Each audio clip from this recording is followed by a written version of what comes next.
Hi friends, आज आप लोग के लिए यूजीसी नेट एग्ज़ाम आपको लेकर आया हूँ क्लास। ठीक है, ये आपका अनअधिमान वक्र विश्लेषण। ठीक है, आपको मैं ला रहा हूँ अधिमान वक्र विश्लेषण, तटस्थता वक्र विश्लेषण या उदासीनता वक्र विश्लेषण। ठीक है, ये आपको एक ही है। चलिए, यहाँ तक क्लियर है। आप स्टार्ट करते हैं। कहता है कि अनअधिमान वक्र का प्रतिपादन कौन किया? तो अनअधिमान वक्र का प्रतिपादन जो किया प्रोफेसर एल्जवर्थ। कब? 1881 में।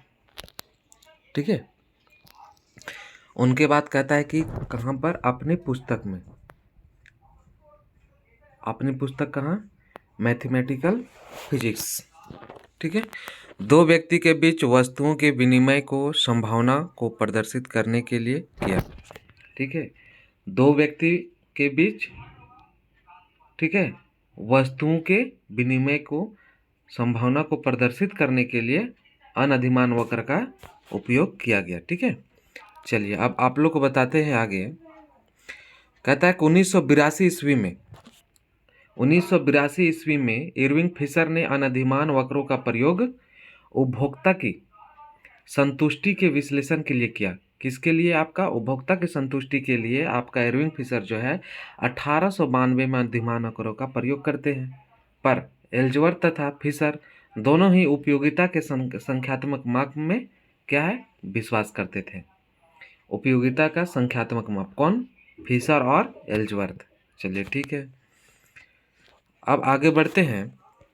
अब हम लोग देखते क्या है कि प्रोफेसर हिग्स एवं एलन को ही तटस्थता वक्र विश्लेषण की सफलता, है ना, सफल व्याख्या का श्रेय जाता है। समझ गए? किसे? हिग्स और एलन। उनके बाद कहता है कि जिन्होंने 1934 में इकोनॉमिक्स, ठीक है, इकोनॉमिक्स में आपका ए रेक्सेंडरेशन, ठीक है, of the theory of value नामक लेख में तटस्थता वक्र रेखाओं का प्रयोग किया। ठीक है, कब? आपका 1934 में। ये आपका पुस्तक का नाम है, याद रखना चाहिए। ठीक है, अब आप लोग बता दें कि बाद में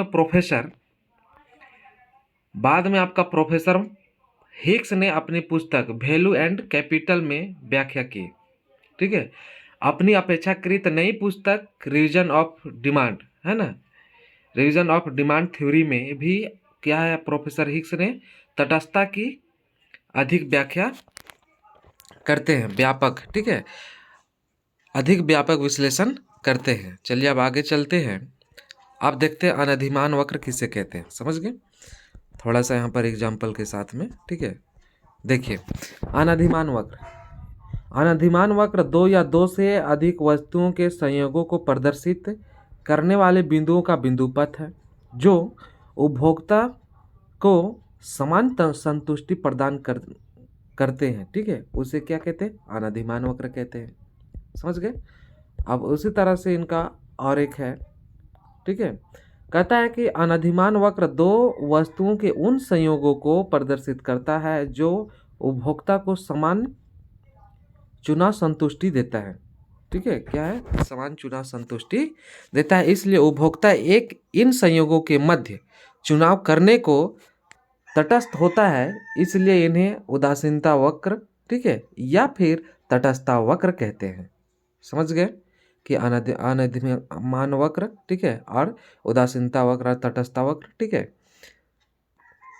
अब देखिए कि हम लोग एक अनधिमान वक्र को, है ना, उदासीनता वक्र को, तटस्थता वक्र को एक फिगर के द्वारा हम लोग स्पष्ट करेंगे। ये आपका रेखा चित्र है। ठीक है, आपका ये वाई अक्ष है, वाई वस्तु को बतलाया गया है, एक्स अक्ष में एक्स वस्तु को बतलाया गया है।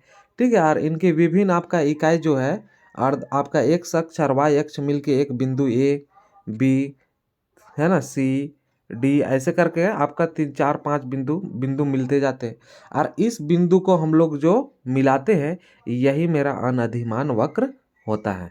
इसलिए इन्हें कहते हैं कि ये बिंदु, है ना, बिंदुओं को मिलाकर एक बिंदु पथ है ना, अनधिमान वक्र। ठीक है, चलिए आगे आप बढ़ते हैं।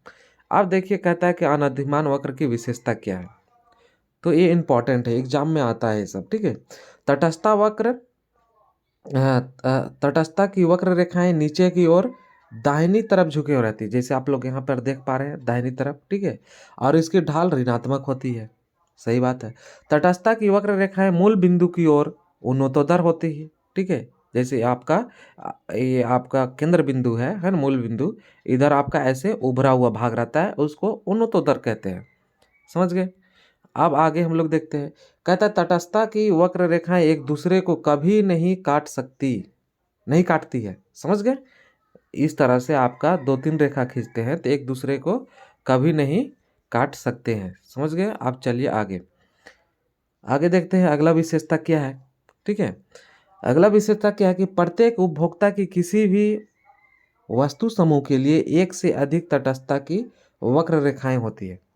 कितना? एक से अधिक तटस्थता की वक्र रेखाएं होती है, समझ गए। देखिए आप यहाँ देख रहे हैं कि IC1 IC2 IC3, मतलब पहला तटस्थता वक्र, दूसरा, फिर तीसरा, फिर चौथा, ऐसे करके दिया हुआ है, समझ गए। आप पांचवा की ओर चलते हैं। तटस्थता की ऊंची वक्र रेखा नीची वक्र रेखा की अपेक्षा संतोष के ऊंचे स्तर को व्यक्त करता है, समझ गए। यानी कि आपका जो ऊपर वाला रेखा है वो ऊंची संतुष्टि को आपका जो तटस्थता वक्र है वो बतलाता है, और नीची वक्र रेखा जो है आपको कम संतोष को बतलाता है। अब आप लोग बता दें आगे, तटस्थता की वक्र रेखा x तथा y अक्ष में से किसी को भी स्पर्श नहीं करती, समझ गए। कहने का मतलब आपका जो तटस्थता वक्र खींचा जाता है ना, वो आपका x अक्ष और y अक्ष, इसको कभी भी स्पर्श या छूने का या काटने का कुछ भी नहीं होता है, समझ गए। चलिए अब आगे चलते हैं हम लोग, ठीक है। नहीं काटते। अब सातवां क्या कहता है कि तटस्थता की वक्र रेखाओं का एक दूसरे से समानांतर होना आवश्यक नहीं है। ऐसा कोई जरूरी नहीं है कि एक दूसरे से समानांतर ही हो, समझ गए। तो चलिए इस तरह से हम लोग का आज अनअधिमान वक्र, तटस्थता वक्र, उदासीनता वक्र चैप्टर, ठीक है, पॉइंट समाप्त होता है व्यष्टि अर्थशास्त्र के अंतर्गत, ठीक है। ठीक है दोस्तों, अच्छा लगे तो लाइक कीजिए, है ना, और अधिक दोस्तों को इसे शेयर कीजिए। Thank you.